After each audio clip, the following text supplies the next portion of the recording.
Assalamualaikum warahmatullahi wabarakatuh. Halo semuanya, kami dari kelompok 2 akan memperkenalkan salah satu tindakan non farmakologis dalam kebidanan, yaitu tindakan oksitosin. Nah, tindakan itu sering dilakukan untuk membantu ibu nifas dalam memperlancar pengeluaran ASI serta memberikan rasa rileks setelah melahirkan. Pemijatan oksitosin adalah teknik pijat ringan di sepanjang tulang belakang ibu, khususnya di daerah punggung atas dengan tujuan menstimulasi hormon oksitosin. Hormon ini berperan dalam kontraksi otot alveoli payudara sehingga membantu pengeluaran ASI menurut Kementerian Kesehatan RI tahun 2022. Teknik ini termasuk intervensi kebidanan yang efektif dan aman bagi ibu menyusui. Nah, selanjutnya di sini saya akan menjelaskan apa aja sih manfaat dari pemijatan oksitosin. Perlu diketahui semuanya, pemijatan oksitosin bukan hanya untuk memperlancar ASI saja, ada juga manfaat lainnya. Yang pertama, mengurangi nyeri pada punggung. Yang kedua, bisa meningkatkan kenyamanan terhadap ibu tentunya. Yang ketiga, membangun ikatan emosional antara ibu dan juga bayi. Dan yang keempat, bisa mempercepat pemulihan pasca persalinan. Dengan kata lain, sentuhan lembut ini bukan hanya untuk menyehatkan tubuh tentunya, tapi juga untuk menyenangkan jiwa. Nah, sebelum kita melakukan pijatan oksitosin, kita harus mempersiapkan alat dan bahan terlebih dahulu. Nah, apa saja sih alat dan bahan yang harus kita siapkan? Pertama, minyak pijat, seperti minyak zaitun atau minyak kelapa. Kedua, handuk bersih. Ketiga, kursi dengan sandaran. Keempat, bantal untuk menopang tubuh si ibu. Dan pastikan si bidan juga tangannya harus bersih dan hangat supaya pijatan oksitosin membuat si ibu nyaman dan aman.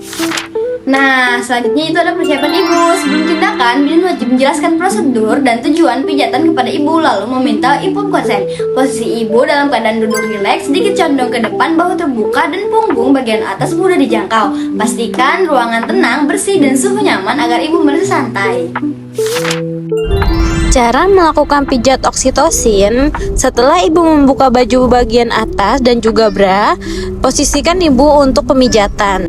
Selanjutnya, pastikan tangan bersih, lalu tuangkan sedikit minyak pijat ke telapak tangan, ratakan pada kedua telapak, dan hangatkan dengan menggosok perlahan.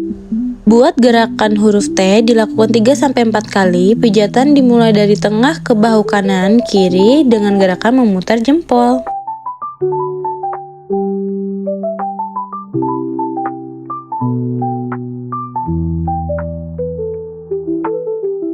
Buat gerakan memanjang di punggung sekitar 1-2 cm dari tulang belakang.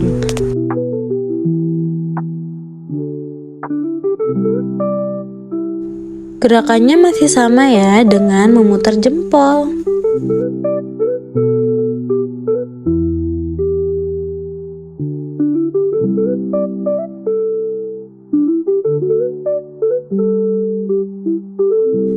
Kemudian lakukan pijatan membentuk pola hati pada punggung hingga ibu merasa rileks. Usap seluruh bagian punggung dengan sentuhan yang nyaman ya. Jangan lupa untuk mengedukasi suami agar pijatan bisa dilakukan di rumah. Setelah pemijatan selesai, bantu ibu untuk segera menyusui bayinya agar refleks oksitosin bekerja maksimal. Amati apakah ASI mulai keluar dan tanyakan apakah ibu merasa lebih rileks atau nyaman. Jika hasilnya baik, pemijatan ini bisa dilakukan 2-3 kali sehari. Nah, bunda-bunda tahu gak sih ada beberapa hal loh yang harus diperhatikan ketika akan dilakukan pemijatan oksitosin.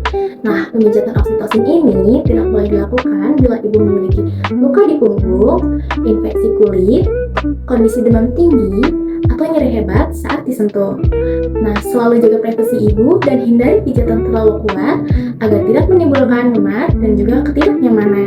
Dari penjelasan tadi dapat disimpulkan bahwa pemijatan oksitosin adalah tindakan sederhana namun sangat bermanfaat dalam meningkatkan produksi ASI dan menjaga kesehatan ibu nifas.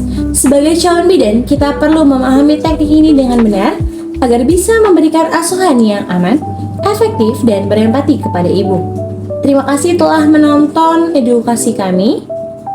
Wassalamualaikum warahmatullahi wabarakatuh.